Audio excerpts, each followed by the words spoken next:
Most people believe they're being wise just because their money is sitting quietly in the bank. No debt, no chaos, no obvious mistakes. And yet, month after month, year after year, something feels off. They work hard, they save faithfully, but financial freedom keeps moving further away. What almost no one tells you is this: safety and stewardship are not the same thing. And confusing the two is one of the most costly financial mistakes believers make. Here's the uncomfortable truth. The Bible never celebrates money that hides. It celebrates money that multiplies. While modern culture praises hoarding as responsibility, Scripture calls us to something higher. This isn't about greed or reckless risk. It's about obedience, wisdom, and understanding how God actually designed money to function in business and in life. And yes, this truth challenges a lot of comfortable beliefs. What makes this even more dangerous is how invisible the damage is. Nothing crashes overnight. No alarms go off. Your bank balance looks fine, but inflation, missed opportunity, and fear quietly drain your future. The result?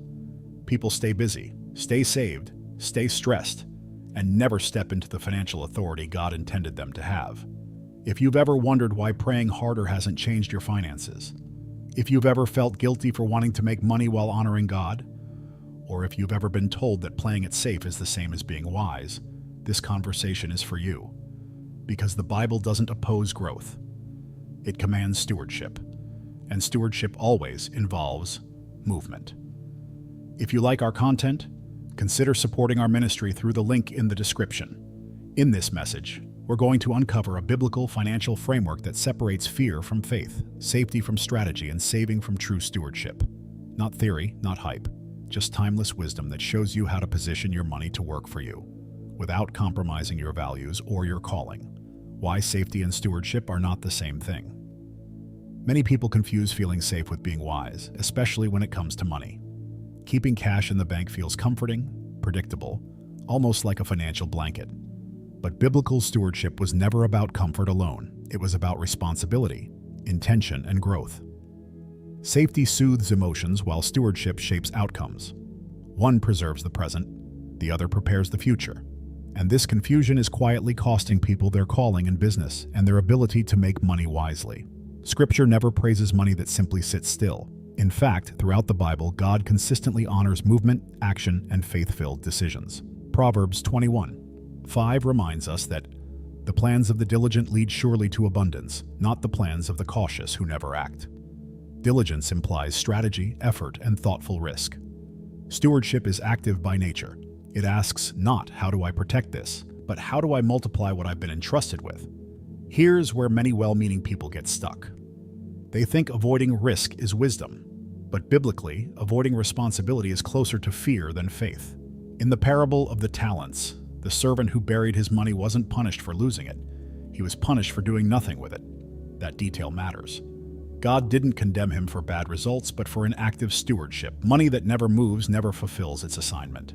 From a practical standpoint, modern economics simply confirms what Scripture already implied. Inflation quietly erodes cash that sits idle, meaning money without purpose slowly works against its owner. While cash has a role, emergencies, flexibility, peace of mind, it was never designed to be the final destination. Just like manna in the wilderness, what was stored without purpose eventually spoiled. The lesson is ancient, but the application is painfully current. A wise steward learns to separate emotional safety from strategic wisdom. That means asking better questions, not fearful ones. Instead of asking, what if I lose this?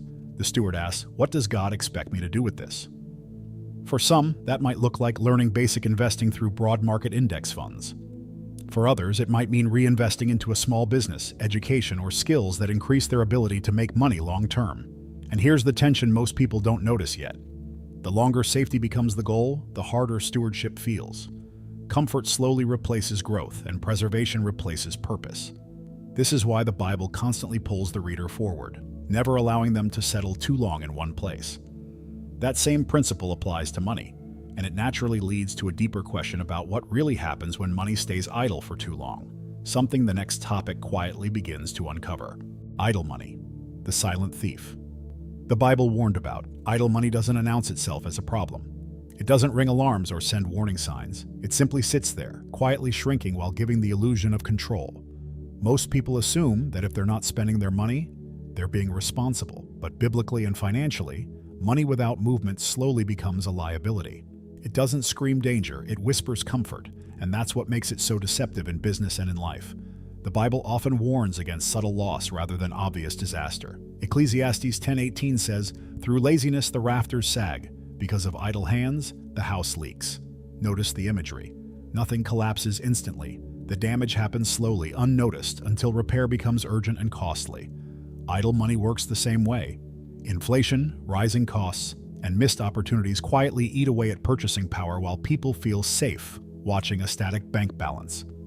From a practical perspective, modern inflation proves this biblical principle in real time. When prices rise year after year, cash that earns almost nothing is effectively losing value. That means money sitting still is actively working against its owner. While the bank statement looks unchanged, the lifestyle that money can support keeps shrinking. Over time, this silent loss limits your ability to invest, grow a business, or make money in ways that actually expand your influence and options. Scripture never celebrates hoarding.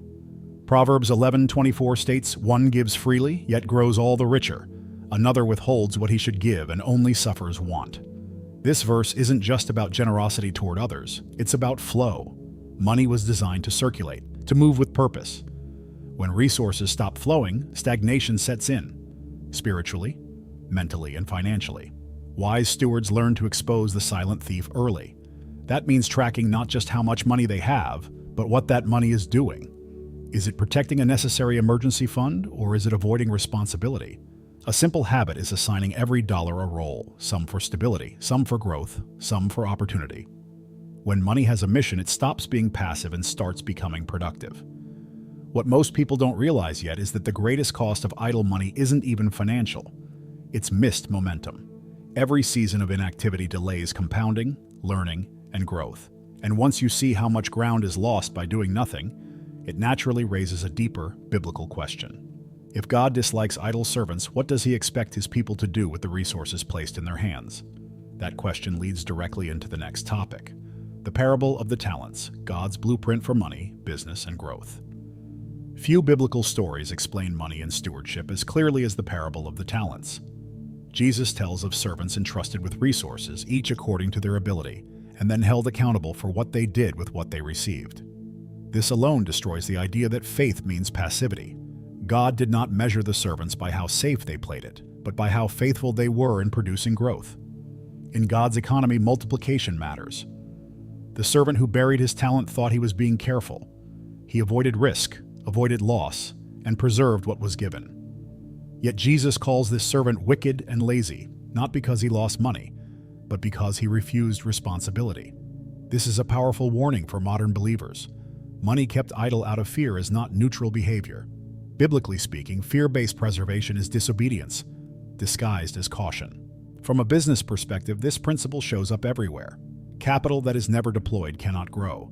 Skills that are never applied do not compound. Opportunities delayed too long eventually disappear. God's blueprint for growth includes movement, decision-making, and calculated risk. That's why successful people who make money consistently understand that waiting forever for perfect certainty usually costs more than acting wisely with imperfect information. Scripture reinforces this pattern again and again. Ecclesiastes 11:2 says, "Invest in 7 ventures, yes, in 8, for you do not know what disaster may come upon the land." Diversification, action, and forward movement are biblical ideas, not modern inventions. Even in ancient times, wisdom meant spreading risk and allowing resources to work instead of hiding them. God never instructed his people to freeze in place. In practical terms, this might look like allocating a portion of your money into broad market index funds, investing in education that increases your earning power, or reinvesting profits back into a small business instead of letting them sit untouched. The point is not reckless gambling, but intentional deployment. A wise steward studies, plans, prays, and then moves. Growth requires participation, not perfection. What many overlook is that the parable doesn't end with punishment alone. It ends with promotion. Faithful stewards are entrusted with more responsibility. This reveals a pattern. Growth unlocks greater opportunity. And once you understand that money responds to stewardship, not emotion, a deeper question emerges. How do you keep cash in its proper place so it serves you without becoming your false source of security? That tension leads directly into the next topic, cash as a tool, not a throne, when money stops serving and starts ruling. Cash was never meant to be king. It was designed to be a tool, useful, necessary, but never sovereign. The moment money becomes a throne instead of an instrument, priorities quietly shift. People stop asking how to grow, build, or make money with purpose, and start asking only how to protect what they already have. Biblically, this is where stewardship begins to erode, not because money is evil, but because it has been elevated beyond its role. Jesus warned about this tension when he said, "You cannot serve both God and money," Matthew 6:24. Notice he didn't say money was bad. He said it was a poor master. Cash becomes dangerous not when you have it, but when it dictates your decisions. Fear-driven hoarding replaces faith-driven strategy. At that point, money no longer serves vision. It controls behavior, limits growth, and quietly shrinks potential in business and life. From a practical standpoint, this is why some people feel stuck despite having substantial savings. Their cash has become emotional insurance instead of strategic capital.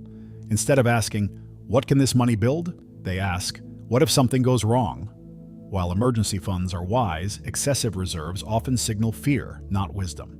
When money rules, opportunity waits, and usually leaves. The Bible consistently frames resources as servants of purpose. In Luke 16:10-11, Jesus explains that faithfulness with small amounts qualifies a person for greater responsibility. That faithfulness isn't about hiding money. It's about managing it well. Cash that sits without assignment fails this test. Wise stewards give money boundaries, timelines, and objectives, so it remains obedient rather than dominant.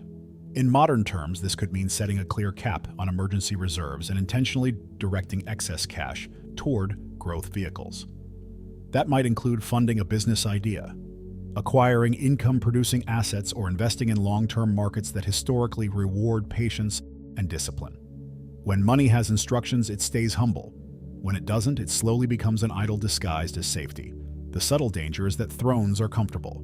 They feel stable, predictable, and calm. But comfort has never been the engine of calling or growth. Scripture repeatedly shows that progress happens when people step out of false security and into trust-driven action. And once cash is firmly returned to its rightful place as a servant, a new question naturally arises. How does wisdom adjust these decisions as seasons and age begin to change? Age, season, and wisdom. Why God's financial strategy changes over time. Wisdom in the Bible is always seasonal. What is prudent in one season can be harmful in another, and money follows the same principle. Scripture repeatedly shows that timing matters as much as action. Ecclesiastes 3:1 declares, "There is a time for everything and a season for every activity under the heavens." Financial stewardship that ignores seasonality often mistakes consistency for wisdom and safety for obedience. When someone is younger or in their prime working years, time becomes their greatest financial ally. Long horizons allow mistakes to be corrected and growth to compound. In these seasons, excessive cash reserves slow progress instead of protecting it. Biblically, this mirrors the call to sow early and generously. Galatians 6:9 reminds us that harvest comes in due time if we do not give up. Growth requires patience and participation, not endless waiting. From a business and investing perspective, this is why younger stewards are encouraged to focus on growth-oriented assets. Broad market investments, skill acquisition, and reinvesting income into productive ventures align with this season of life. Money placed into appreciating systems has time to recover, learn, and multiply. Fear-driven hoarding during growth seasons quietly steals future freedom and limits the ability to make money sustainably. As seasons change, so does strategy. When someone approaches a period where they will soon use their resources, such as retirement or a major life transition, wisdom shifts towards stability. Joseph's strategy in Egypt illustrates this perfectly. He stored grain during years of abundance, not to avoid investment, but to prepare for a coming season of consumption. Preparation was strategic, not emotional. In modern application, this may look like gradually increasing cash buffers while keeping the majority of assets invested. The goal isn't abandoning growth, but protecting lifestyle from volatility. Drawing from cash when markets are down and from investments when markets are strong reflects biblical foresight and modern prudence working together. Wisdom adapts without abandoning its core principles. What many miss is that God never endorses a single financial posture for every stage of life. He endorses discernment. When stewardship adjusts with season, money remains a servant instead of a stressor. And once this flexibility is understood, a deeper transformation begins. one that moves a person from fear-based decisions into faith-driven action, which is where the next topic naturally unfolds. From fear to faith. Turning money into a servant that works for you. Fear is one of the most expensive forces in personal finance. It disguises itself as caution, patience, and even wisdom. But underneath, it quietly paralyzes action. Many people don't struggle with lack of money. They struggle with fear of losing it. Biblically, fear has never been a strategy for growth. 2 Timothy 1:7 reminds us that God did not give a spirit of fear, but of power, love, and a sound mind. Qualities that directly influence how we handle business and make money. Faith-based stewardship doesn't mean reckless decisions. It means informed, intentional movement. The Bible consistently pairs faith with action. James 2:17 states that faith without works is dead. Applied to finances, belief without execution produces nothing. Wise stewards pray, plan, and then move. They understand that waiting for perfect certainty often leads to permanent delay, while disciplined action creates momentum and clarity over time. From a practical angle, turning money into a servant begins with systems. Automated investing, intentional budgeting, and clear financial rules remove emotion from decision-making. For example, committing a fixed percentage of income toward growth assets before spending creates consistency. This mirrors Proverbs 13:11, which teaches that wealth built steadily grows over time. Systems protect you when emotions fluctuate. Another key shift is redefining what risk actually means. Biblically, risk is not the enemy, ignorance is.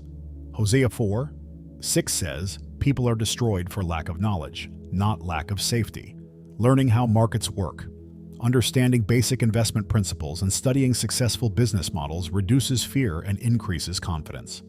Knowledge transforms money decisions from emotional reactions into strategic responses. When money starts working for you, something deeper happens internally. Anxiety begins to fade, not because life becomes predictable, but because direction replaces confusion.